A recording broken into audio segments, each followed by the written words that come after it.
Okay, thanks again, Tim, for the intro. And tonight we're going to talk about attribution. It can mean a lot of different things. Like Tim said, it's been a hot topic for a couple of years, but people don't really know. When you say it, it can mean different things to different people, and it means different things in different contexts. And so what I want to talk a little bit about is about what the different components of attribution are, and a little bit of these building blocks are in my, as we have here, puzzle pieces that come together to build this, build attribution. And so like at a high level, when we're talking about attribution, we're talking about assigning effectiveness to different marketing channels. But there's a lot of different marketing channels, a lot of different blocks to put together before we can start to actually do any modeling or anything like that. So we're going to go through those different things. First thing we're going to talk about is traffic sourcing. And by that I mean, where did your traffic come from? So you go into GA and you see Google Organic and Google CPC and Direct, and we sort of think that just happens automatically, and we don't really think about it very much. But it's actually pretty complicated. And if we want to, in the end, be measuring the effectiveness of these different channels, then we have to make sure that these, the traffic coming in, the sources coming in, actually are consistent and make sense. And so what we get out is only going to be as good as our tagging going in. And so if we take a look, here we have a flowchart here, just the top of a flowchart. There's the second part. Basically, it's in GA, there's this hierarchy where you see the incoming click, and you say, does it have a gclid on it? That's Adwords. So Adwords comes first, UTM tracking comes second, as well as campaign tracking, and then we start looking at the refer, and then we look at the previous interactions. So something could come, say a link goes to your site, and it has a gclid from AdWords, but it also has UTM tracking. Well, the AdWords comes first in that hierarchy, so your traffic would be marked as AdWords.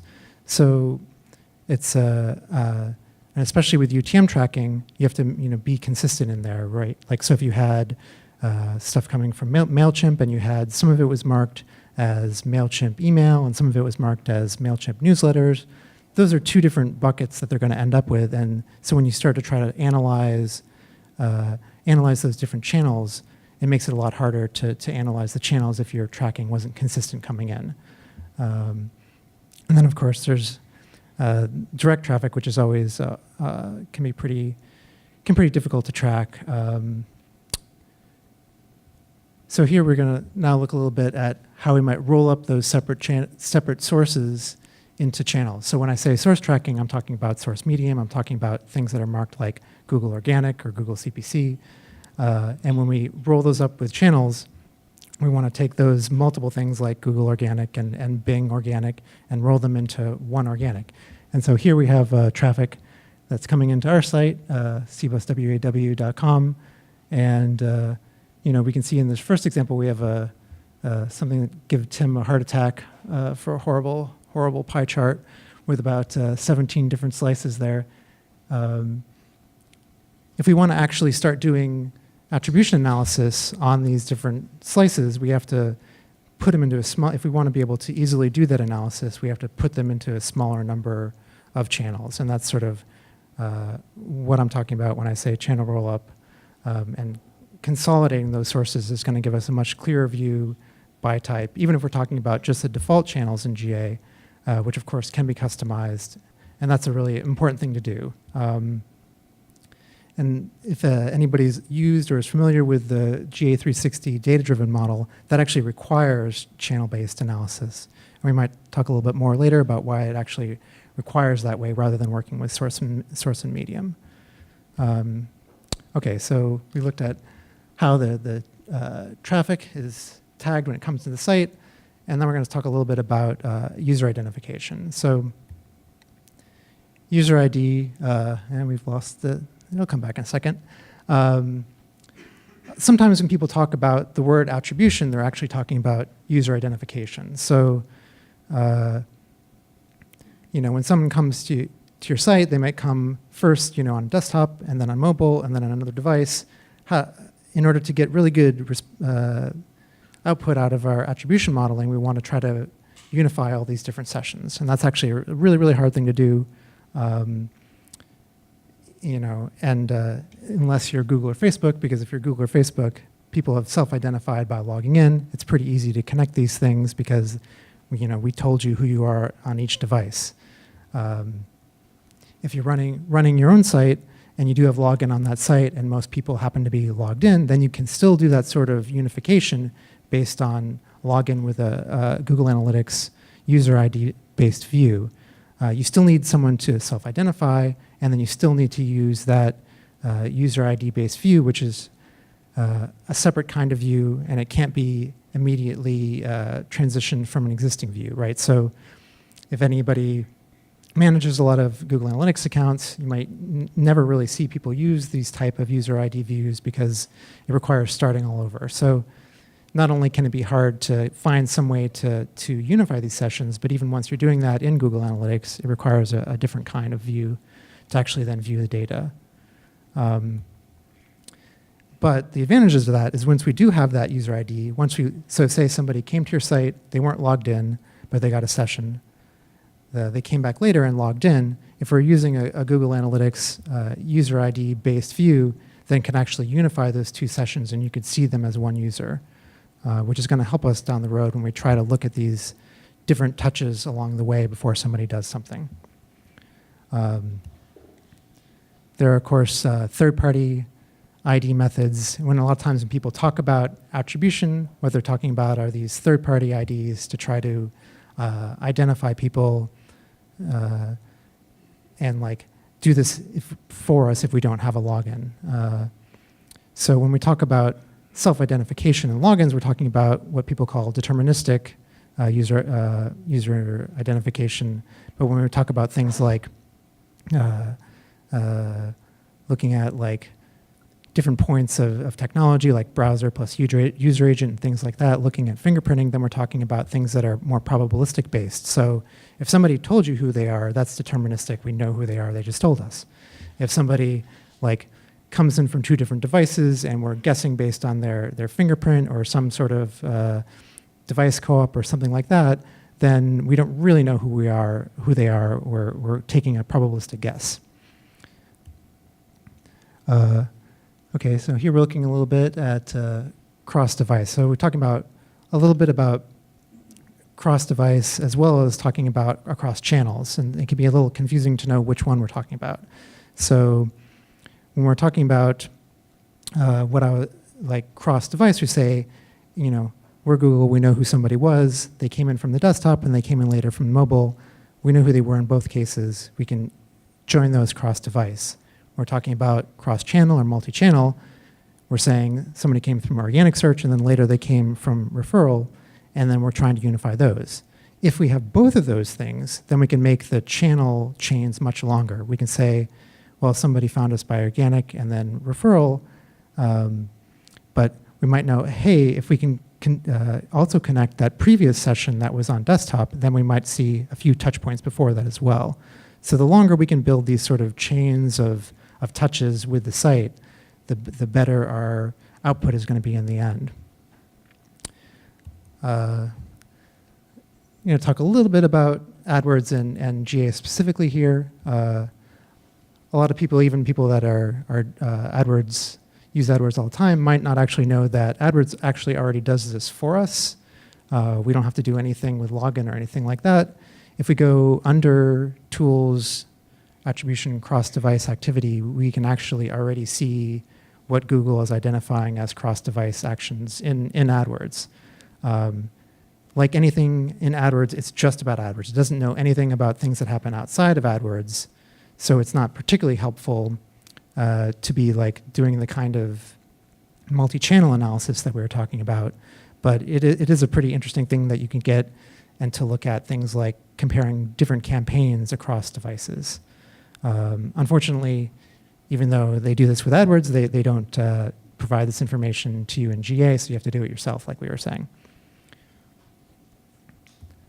So that was trying to ID users, and I'm going to go kind of quickly here because there's a lot of different parts to cover, but each one of these things really could be a whole talk in itself. especially the user identification. So with touchpoint awareness, what do I really mean here? I mean that there's a lot of things that happen on your site, and there's a lot of things that are related to your site or product that are happening off your site. So maybe somebody converted offline, maybe they're using your app, and those interactions weren't captured in your regular Google Analytics, and so you need to try to bring those in. Or maybe there's something with your site related to your product that's happening on another site, or maybe you have view-through ads that you'd like to bring in.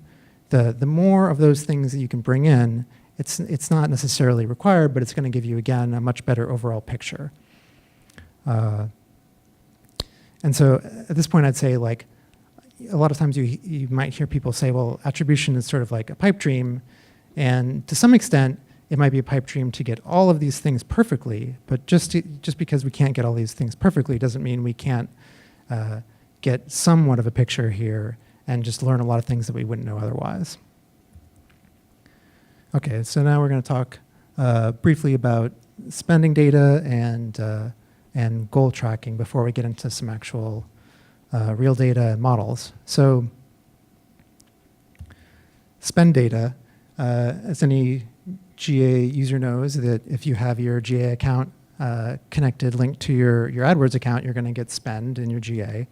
But what not everyone knows is that it's actually pretty easy to load costs and other things like impressions and clicks from other sources. So, we have a bunch of sources up here. We got, Google Organic and MailChimp email, and none of them have, out of the box, generally, none of them have costs except for AdWords.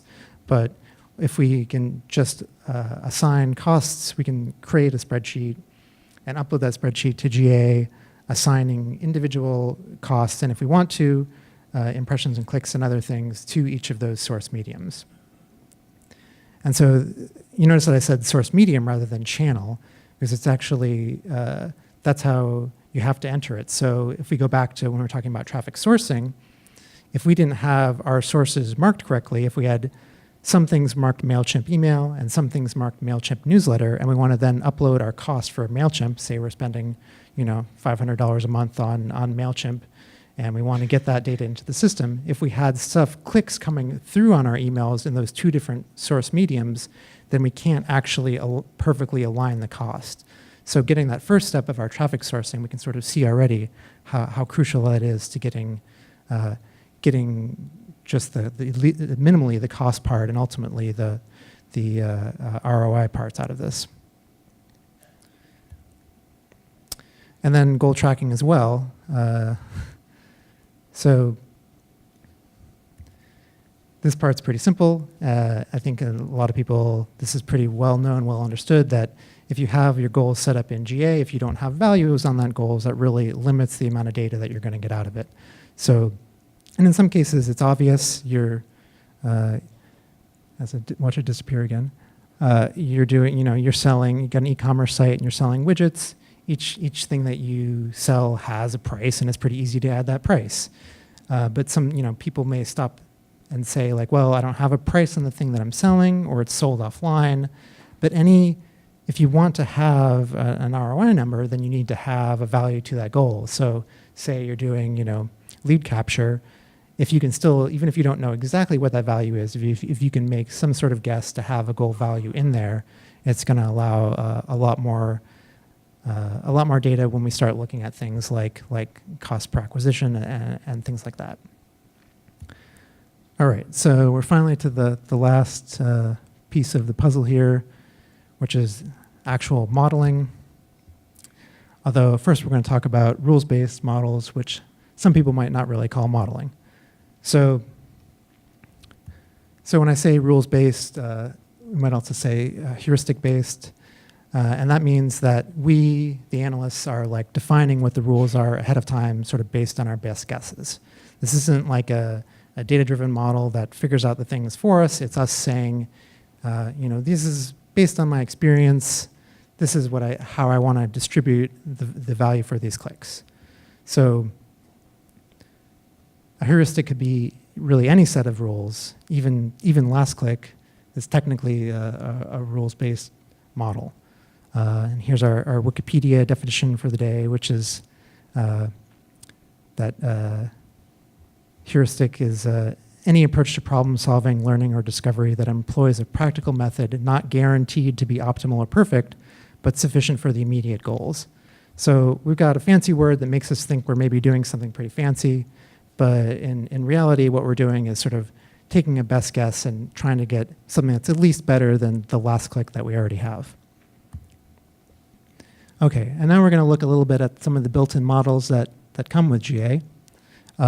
These are all, except for the last one, these are all rules-based models of sort of increasing levels of goodness, in my opinion. So the first thing is last interaction, last click. And this is the default. We're talking about things that are happening in the multi-channel funnels area of GA. And when we're in that area, last click is the default. And you might stop and say, well, I thought that last click was the default in GA in general. It's actually not true. The default in GA in general is a last non-direct click. So if you had somebody that came to your site through Google Organic, and then they came back the next week direct, then in the regular GA reports, that day's user would still show up as Google Organic, even though you first acquired them last week. That's a last non-direct click, versus a last click model would say that person was direct. Next is a last AdWords clicked. This is any, meaning sort of, this is what you would see in an AdWords report. This is if AdWords had any part of the conversion that it counts. So, this is to align things with AdWords, but would not really be useful in GA for much. The next is first interaction, and you might say, this sounds pretty good. If somebody found us via, Google Organic, we might say, hey, that's, I want to give a lot of credit to the first person that how they found me the first time, because that's how they found me. Well, what I would say to that is that how you think they found you might not actually be how they found you, right? So if we're looking in the same area, in this multi-channel funnels area, the default look back is 30 days. So we're looking, this is the first interaction that we can identify within that period. So if they found you in Google Organic 31 days ago, and then, 30 days ago, they found you through, they clicked on an email link, then you would have just given 100% credit to that email link and ignoring that Google Organic link, which is how they actually found you. And also, first interaction has the problem that, well, that was how they found you at first, but maybe there was a lot of touches before they actually did something. So then you're totally denying credit to the last click, which should get at least some credit. So now we're getting to linear, and linear is at least, it's our first actual multi-touch attribution model here, even though it's the dumbest one you could possibly imagine, because it's just taking all the clicks and dividing them equally. So, the case of somebody had 4 touches before they converted, we're dividing those 4 touches completely evenly. I mean, it's better than last click, it's better than first click, but I think we can maybe do a little better than that. And we have time decay, which is saying the longer back the click was, the less it's worth. So we want to give a lot of credit to the thing that happened right before the conversion, which sort of intuitively makes sense, and then decreasing as we go back in time. This sounds pretty good, except for it means that we're denying a lot of credit to the first, which, as we said earlier, might not actually be the first, but it's still, as far as we know, the first. So that's sort of how we get to position-based, where the default position-based model in both GA and AdWords is 40-20-40, meaning it gives 40% credit to the first touch, 20% to all the middle touches, and then 40% again to the last touch. This is sort of, in my opinion, getting somewhere. Like, it makes some intuitive sense, but it's still got some problems, right? Like, we've got, the 2 main problems are that 40% in the last position. Well, what if that last position was direct? Then, we're giving 40% credit to basically nothing. And then or what if there was a lot of touches in the middle? So you can see how, based on the sales cycle that your product might have, you might want to take that position-based model and sort of customize it. And that's sort of what I've done with some of my clients, is to say, okay, we're not ready for data-driven models, but what we can do is take this, this rules-based model and sort of customize it. And then the final one that comes with GA by default, by the way, all these are customizable. So you could say, hey, I like time decay, but I want to adjust it a little bit.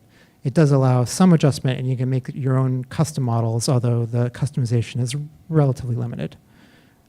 And then the final one on here is one that's, at least at this point, 360 only, and that's our first data-driven model. This is also available in Adwords, and you don't have to be Adwords 360 because that's not a thing. So the amount of traffic that you need, though, is actually pretty high. So in order to make use of a data-driven model in either Adwords or GA, that means that you need about 400 conversions a month with an assist. So not just 400 conversions, but 400 where there was more than one touch.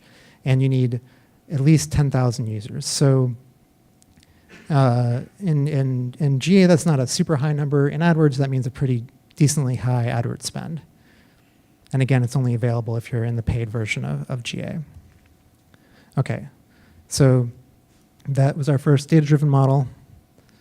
But that's what we're really interested in, right? Like, you might say, hey, all those heuristic models sort of make sense, but isn't it kind of arbitrary? Like, how do we really know 40, 20, 40? We could adjust that and say, oh, I think it's, 30, 30, 30, 40, that's up to 100, right? So, when we get to data-driven, at least we can say, like, well, I created an algorithm. These algorithms are based on the actual data that we're seeing. That's not arbitrary. That's something that we can sort of back up with math. So we define the rules as we go based on a model that we defined. But as we just saw with the GA and Adwords data-driven model, we actually need a pretty decent amount of data in order to make that work and get good results.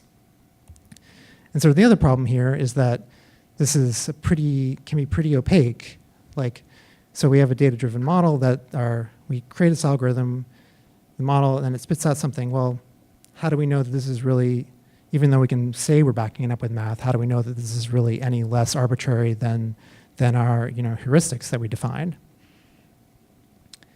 And we'll get a little more into that later, but I also want to say, what did last click ever do to us? Like, why is everyone ditching on last click? What's like, this attribution stuff seems pretty complicated. If last direct click is good enough for GA reports for the past forever, then what do we really, what's the problem? Well, the problem is that it treats all channels as if they function the same. So things that focus more on the lower funnel, meaning things that are closer to a conversion, like, closer to a conversion, those are getting more credit. So this is typically things like retargeting and brand search PPC. So take an example of retargeting. So, someone found you somehow, Google Organic or whatever. They found your site and they, get retargeting ads up the wazoo. They eventually click on one, and you're doing a last click, and you think, great, my retargeting works great. That's where I'm going to put all my money. But that wasn't how they really found you. That was how they touched you before they converted. But that's not everything, and that shouldn't get 100% of the credit. And the same thing with brand search, where they tend to function. Somebody already is somewhat sold on you. They know the name of your brand. Otherwise, how would they type it in? So these are the things that tend to sit lower in the funnel. These are the things that tend to get more credit in last touch models than they should.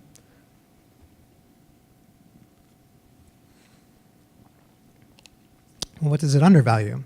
Undervalue stuff that works kind of in the opposite way. Stuff that helps discover your brand, things that sit high in the funnel.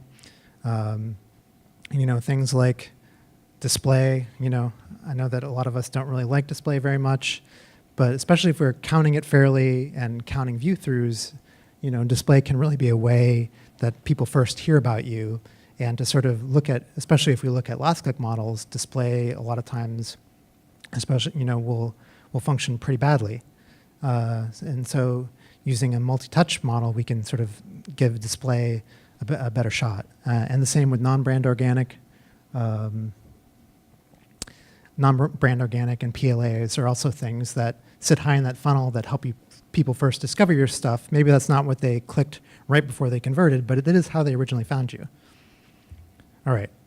So now we're going to look a bit at some actual data. In order to get somebody's data to use, we have somehow managed to get permission to use cbuswaw.com. So this is all of you. This is all of your registration activity. I hope you read the terms and conditions. So as we can sort of see here, there's our little Venn diagram at the bottom. These are how people converted. As you can see, email is by far our most popular sign-up channel. It accounts for 78% of last click conversions, but there's some overlap in there. People see us in organic quite a bit before, and then they might see us in organic and sign up for the email, and then they convert. So if we're just looking at last click conversions, it looks like email is really everything. But when we start to look at multi-touch, then we see some of these other channels, specifically organic search, start to do a lot better. So I'm not sure if everybody can really see the numbers here, but so organic makes only about 10% of our last click, but it makes about 30% share of assisted conversions. So in other words, this is totally intuitive, but it's I think that's why it makes it a good example, because we can really see, like, for more complicated examples, how this might align with what we already think. So we might think, like, people don't find us originally by email. We're not, like, as Tim said, we're 97% CAN spam compliant. Is that the right number this week? So we're not automatically putting you on any email. Email is a secondary channel here. It's not how you originally found us. So it just makes sense that email sits lower in that funnel, closer to the conversion. And organic is much higher. So organic is only, again, 10% of that last click, but almost 30% of the assists. So the last row here that I've highlighted is a ratio of assist to last click. And this is a common thing to sort of try to identify how that particular channel is functioning. Something that's around 1 or even higher is really more of an assist channel. So 1 would be something that functions even number of assists to last click. And generally things are there's, depending on the nature of your site, it might not always be around 1, but the higher, the more the assists, right? So 0.3 means most people on email, it's functioning towards the end. You're already aware of us. And you can see, this is all, you can see on the left here, this is all under the multi-channel funnels area. That's the assisted conversions report.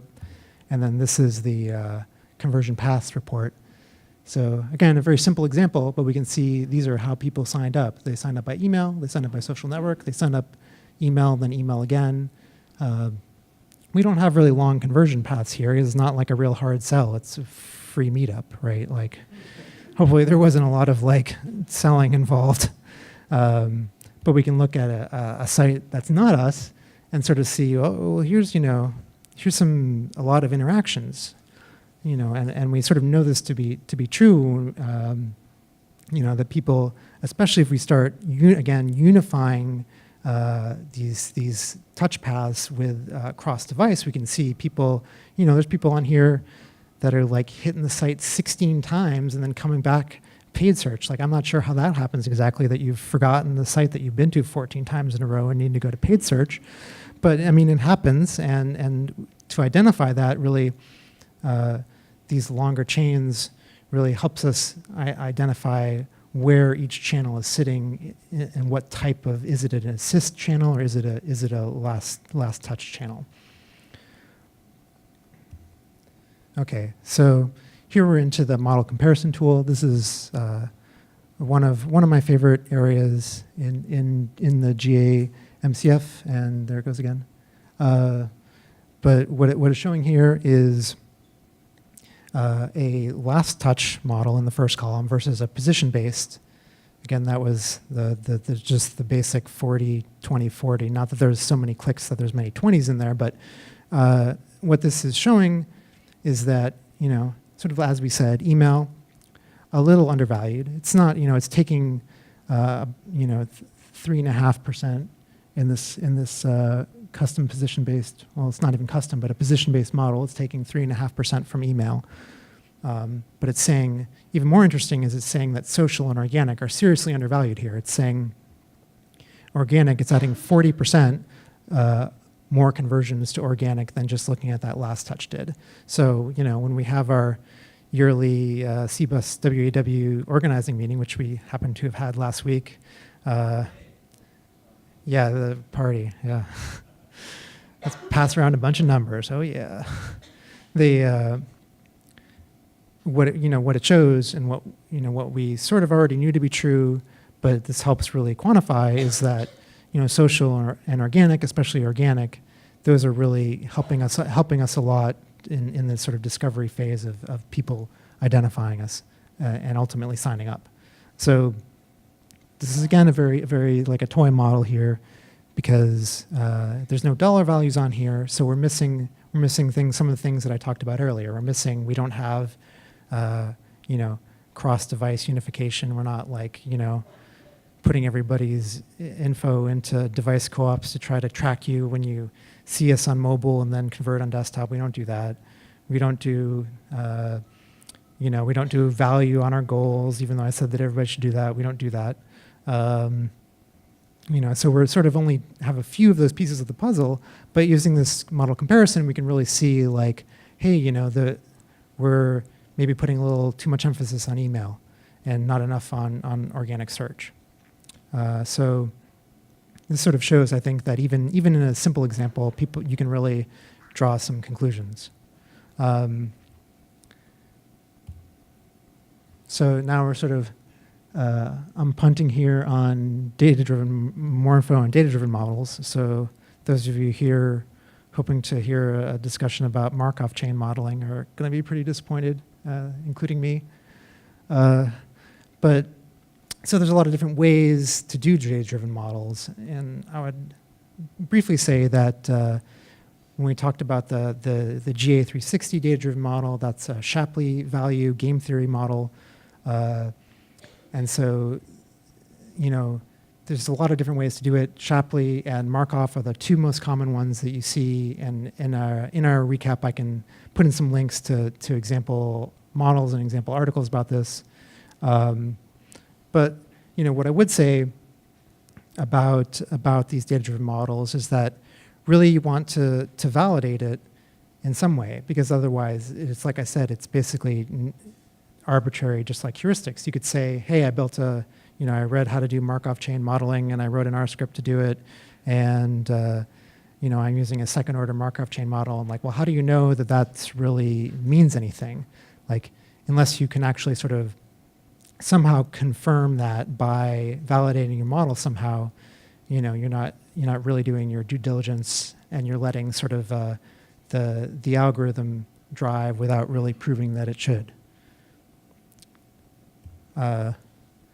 Let's say that, and also remind you that it's, whether your model is a little dingy or, a giant chip, it's still a model. It's not reality. You can't, there's no way to mathematically prove for each person, like on that third touch, that's when you really sold them. That was I've gotten, the brainwave implants, and that's how it happened. So we can't do that.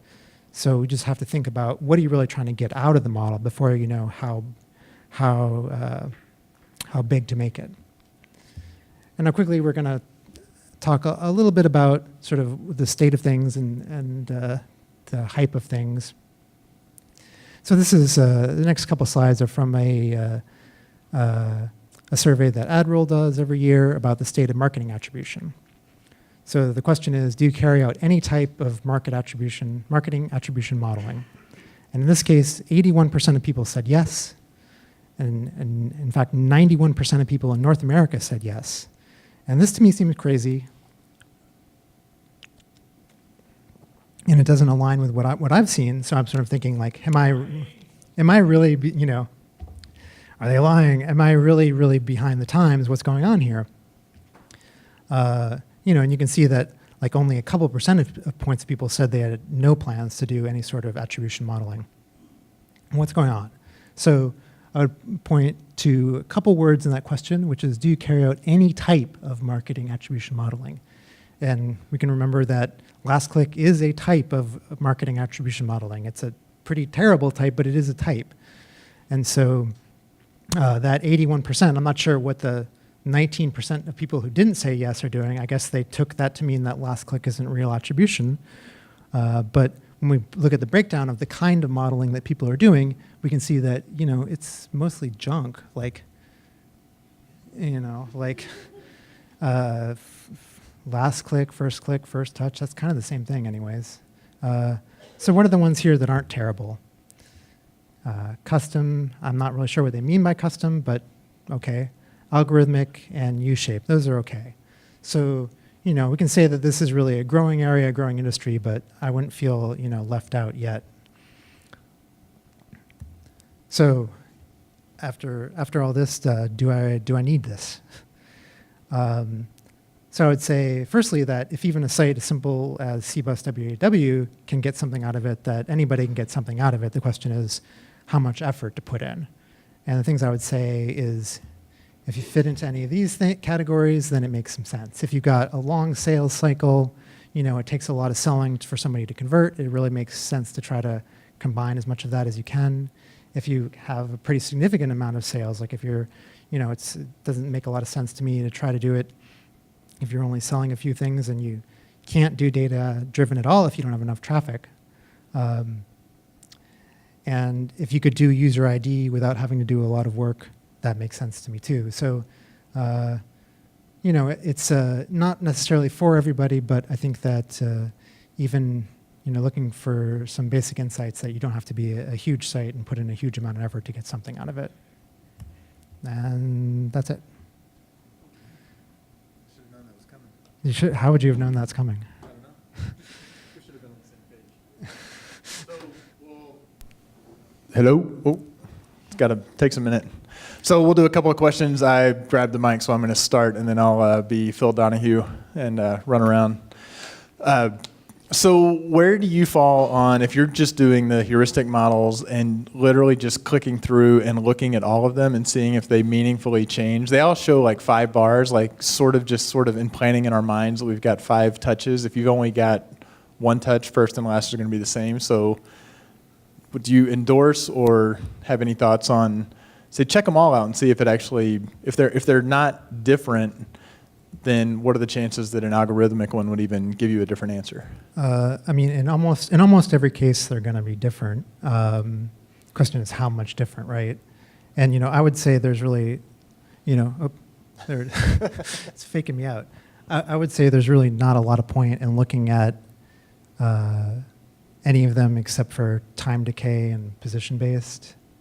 But even if those actually turned out looking pretty similar to last click, then yeah, I mean, look at your. I know they'll be different, but if they're going to be actually different, but are they going to be meaningfully different? I guess.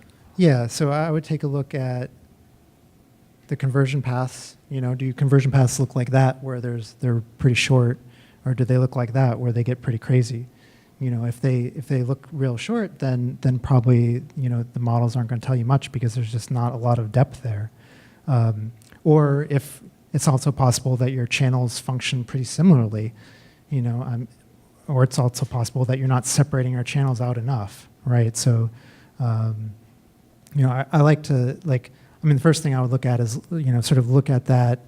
Look at the conversion paths, look at the overview to see the different ratios for the channel. Like before you start looking at modeling, look at the ratios that we were looking at, like where, organic was over 1, so organic was really functioning as that assisted channel versus, if you see differences there, then you're more likely to see differences when you start pulling out the models, if that makes sense. Dave really wants the mic.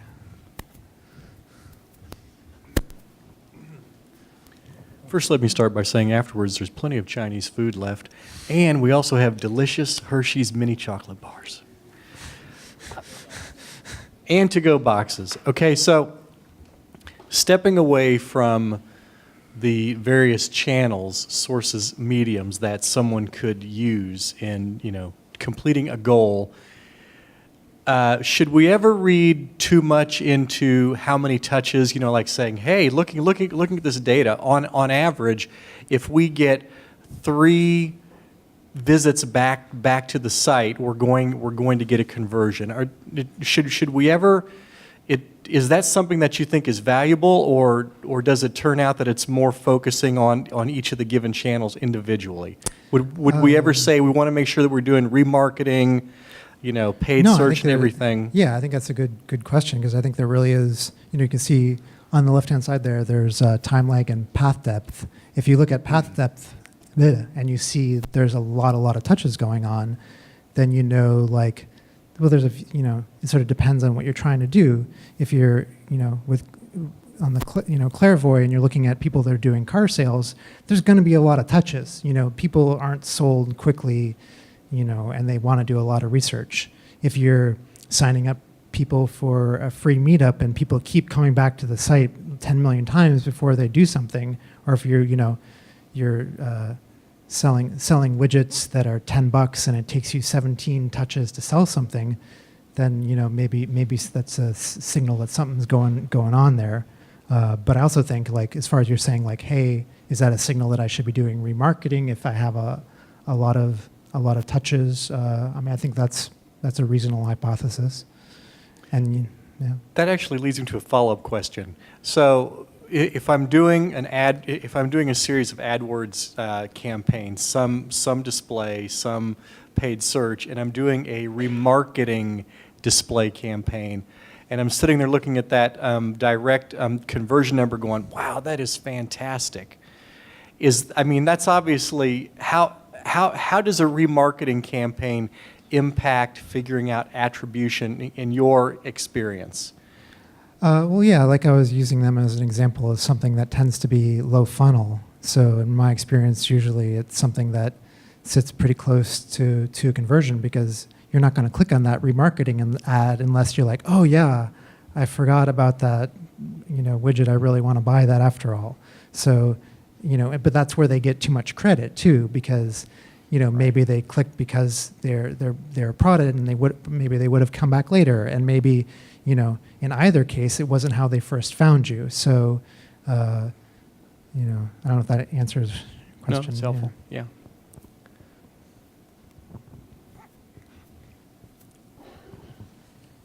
You were talking about the UIDs earlier and Yeah. saying how it's really great if you have a Google or you have a Facebook or something and you know who these people are. Yeah. If you have a website in which people aren't going to log into to Yeah. first come in, and you were saying that third parties can do it, but it's very expensive and it's not that reliable, what do you recommend for companies that don't have a login when you visit their webpage, and how do you tackle that UID? And then, especially too, this might be getting a little bit off topic, I guess, but if we had a conversion and it was to put them into a salesforce.com or something like that, a CRM tool, Yeah. to marry up that data in our CRM tool to what happens on the website, how do you deal with that UID, and then how do you deal with that UID passing through to a different system too? Yeah, that's a good question. In cases where there isn't really obvious self-identification, in most cases I would just not worry about it. If it's worth it, if a conversion is incredibly important and you think you have a lot of cross-site stuff happening, then you maybe investigate some of the people that are doing data onboarding. And there's Tim was recently talking about the Adobe device co-op. There are ways that don't have to be incredibly expensive. But it really depends on if it's really worth it. And I'm going to say usually it's not really worth it. But, it's the cases, again, I'm going to use Clairvoy as an example because they're here and, they're going to be talking more about this in January. But for them, car sale is a huge sale, huge dollar value sale. So for them, it's absolutely worth it to try to do some anonymous attribution to figure out who those people are and tie them together. But that's uncommon. And as far as once you're getting those people into a third-party system like a Salesforce or something like that, I would say if it's something that you can unify them something, you don't have to necessarily use a user ID. There are cases where you could use just a custom dimension to try to combine those things. And then like if it's an off-site conversion effectively, you can replay that conversion into Google Analytics, like using measurement protocol or uploading it through data import. I would say it's, something that's sort of case by case almost, if that, yeah. I'll also throw in, there's this podcast called the Digital Analytics Power Hour that has, or their most recent episode was episode 75, Corralling the Cross-Device Consumer. That may be where I heard of the Adobe. Might have been. Yeah, I mean, those people they're so smart. Just the things they say, it's just brilliant. I just read the transcripts though. I can't stand listening to them. Yeah. So, analyticshour.io. Please self-identify yourself. Questions? Anybody in the back of the room? Sasha? Come on, you want to zing him with one? Like, about the Shapley model. Shapley. That's exactly my question, actually. Oh, no. So once you connected different data types, impressions, clicks, costs, and start modeling, I guess what are most effective ways to validate effectiveness of your model's outputs? I mean, and then actually related question, tack on to that, since Yeah. I always use multi-part questions. If you have to pay for your tool, so maybe a better question for Clairvoy, how do you effectively illustrate the value you're adding with your attribution tool? Yeah. Okay. So the first part, as far as like how do you validate a model? I mean, that's like a really hard, involved question because, I mean, one way is to just sort of like verify that it goes along with your intuition, right? Like that's the weakest way to validate it. So what I'm sort of advocating is don't just plug your numbers into a model and then believe that what you're getting out of it is the ultimate source of marketing truth, because that's a sure way to start making some mistakes. So ways that you could do it are like, train it on something and then compare it to actual output. That's the classic way to do it. You can do actual elimination. So if you're dealing with something like a Markov model where effectively it works by eliminating individual parts of the channel. So like what it's simulating is it's creating a chain of touches and it's pulling one thing out of that, and it's valuing that one thing by what it modeled the value was when it pulled it out. Well, you can validate that by doing elimination yourself and actually stopping a spend and seeing how it affects the output and seeing how accurate the model was at predicting that. And then as far as the second question about how do you sell somebody on it, I think that definitely like I know that Mark Supel and I have worked on some cases where we do sort of look at the sort of the simple heuristic-based models to sell somebody on the idea of maybe you're valuing your pay-per-click wrong, and let me show you based on looking at a pretty simple model, we can say, we think you're spending too much on, for example, brand search and not enough on these types of PLAs or whatever, and we're going to adjust it, and that's going to sort of prove the value by showing an increase. That's not really, I'm not a good person to ask how to sell an attribution modeling product, because that's a much harder sell. But what I can say is like that's how I would sell like the value of trying to do it is by doing small experiments, usually with AdWords, to try to get some lift that way. So, closing on a Sasha question and successfully doing it such that you could drop the mic, talking about Markov chains, I think is a good place to stop. So, thanks, Jason. Yeah. Round of applause for Jason. Woohoo!